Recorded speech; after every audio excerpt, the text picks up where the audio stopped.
Si tu es dans une situation où tu te sens submergé, où tu viens de vivre une dispute, où tu as reçu un message qui t'a bouleversé, où tu as de l'anxiété, de la tristesse, peut-être de la colère, et que tu sens que tu as besoin de réconfort, j'ai envie de te montrer un geste qui prend 2 minutes et qui aide vraiment à calmer le système nerveux et à retrouver un peu plus de calme. Peut-être que c'est un geste qui te paraîtra un peu étrange, mais ne me crois pas sur parole. On va le faire ensemble d'abord et ensuite je vais t'expliquer pourquoi est-ce que ça marche. Je suis Elsa Jottier, je suis psychologue depuis 10 ans et sur cette chaîne, je t'aide à reprendre du lien à toi-même avec amour. Ce geste, c'est l'auto-câlin. L'auto-câlin, on va le faire ensemble. Alors, tu dois juste croiser tes bras autour de toi, il y a plusieurs manières de le faire. Tu peux vraiment, tu vois.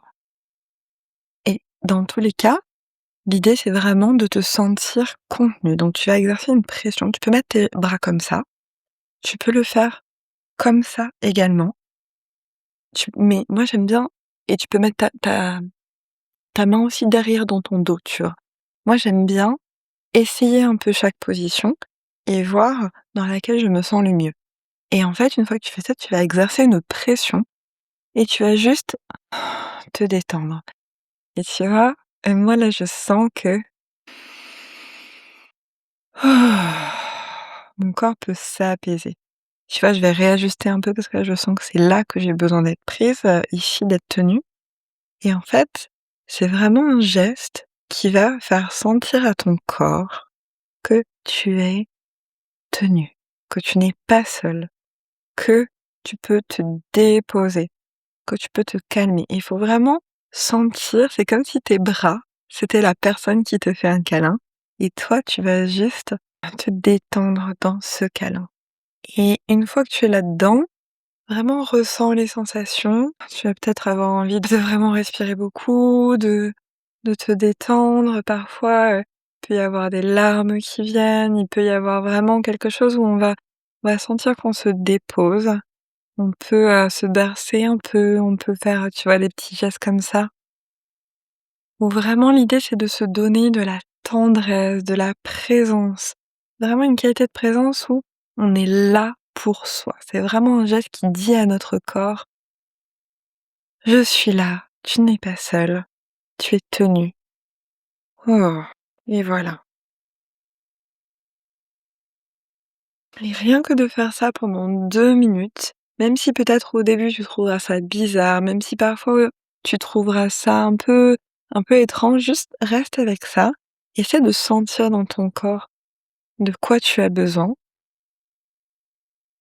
de respirer, de te poser et petit à petit de voir comment ton corps s'apaise. Au bout d'un moment, peut-être que même tu vas bâiller. Ça, c'est vraiment le signe que ton système nerveux est passé en mode détente. Et hop là, voilà. Ça nous fait nos 2 minutes d'auto-câlin. Alors maintenant, je vais t'expliquer pourquoi ça marche. Le but, c'est pas d'aller parfaitement bien. Le but, c'est vraiment de se donner à soi-même un espace où on peut être comme on est. Un espace où on peut s'accueillir. Et notre corps, notre système nerveux, comprend les gestes davantage que les mots. Les gestes, c'est vraiment le premier langage. C'est le langage qu'on parle depuis toujours. Et c'est quelque chose qui va directement informer notre corps, mais aussi du coup notre système nerveux, donc notre système émotionnel. Et le fait de se sentir comme ça, tenu, eh bien, on ne peut pas s'empêcher de ressentir quelque chose de l'ordre de je peux me déposer, je ne suis pas seule, j'existe, je suis là.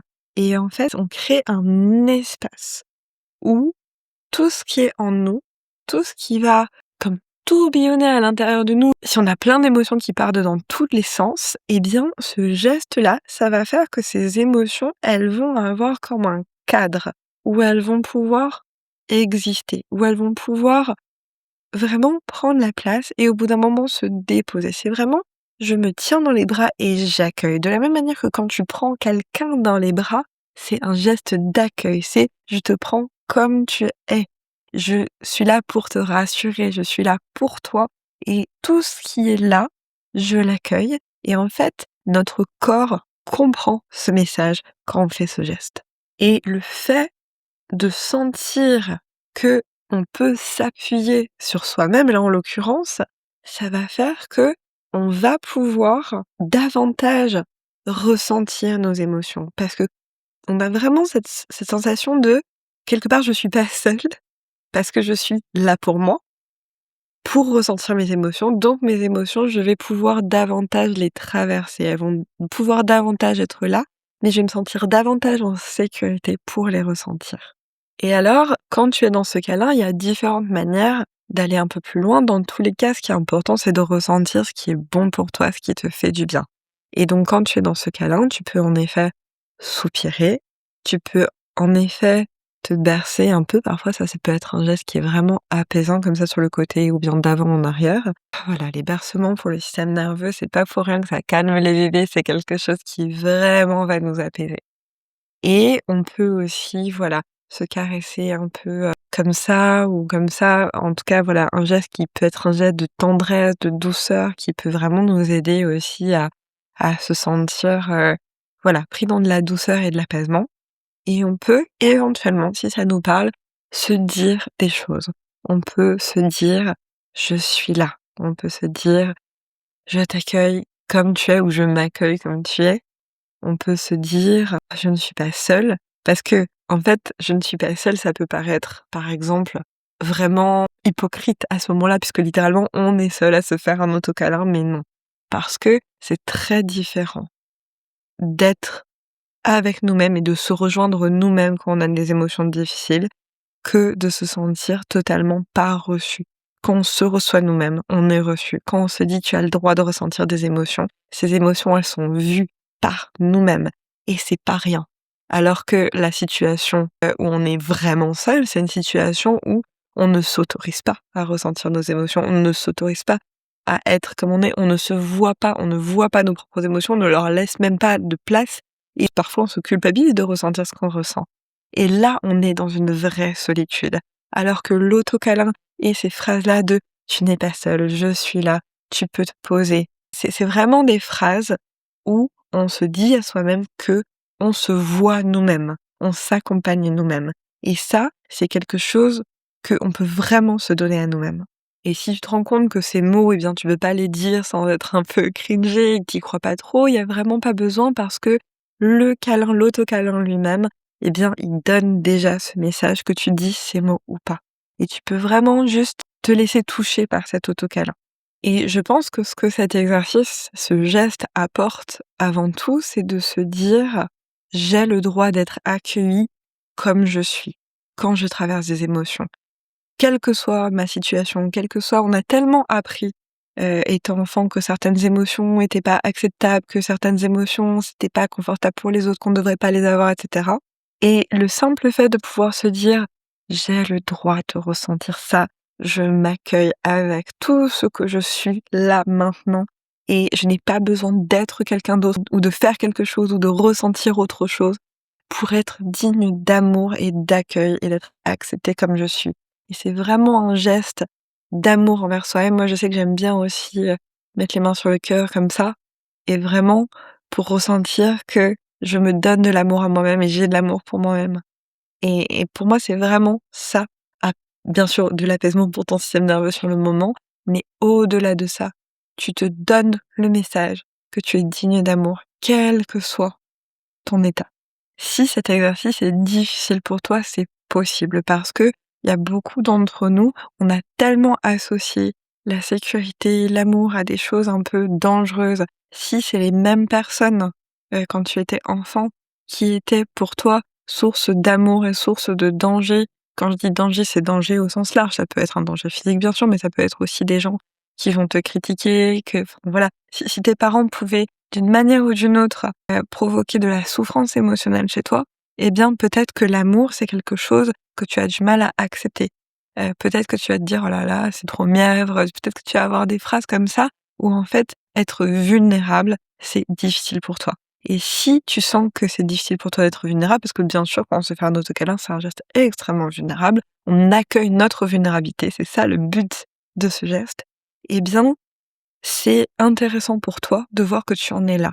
que tu en es à ce moment où la vulnérabilité, c'est quelque chose de difficile pour toi et c'est là-dessus probablement qu'il faudra travailler. C'est-à-dire que, petit à petit, te rendre compte que c'est normal d'avoir des émotions, c'est normal d'avoir des besoins, c'est normal d'être vulnérable et peut-être, petit à petit, revenir aussi peut-être en thérapie sur les moments de ton enfance où tu t'es sentie vulnérable pour te rendre compte que, c'est fini en fait, que maintenant tu n'es plus en danger dans le présent. Parce que souvent, quand on a été très vulnérable, qu'on a vécu des choses difficiles, on garde une trace dans notre corps de ces moments de vulnérabilité passés et alors du coup, on va, avoir du mal à se sentir vulnérable si quand on était enfant, être vulnérable, ça nous mettait en danger, eh bien c'est une très mauvaise idée de se sentir vulnérable.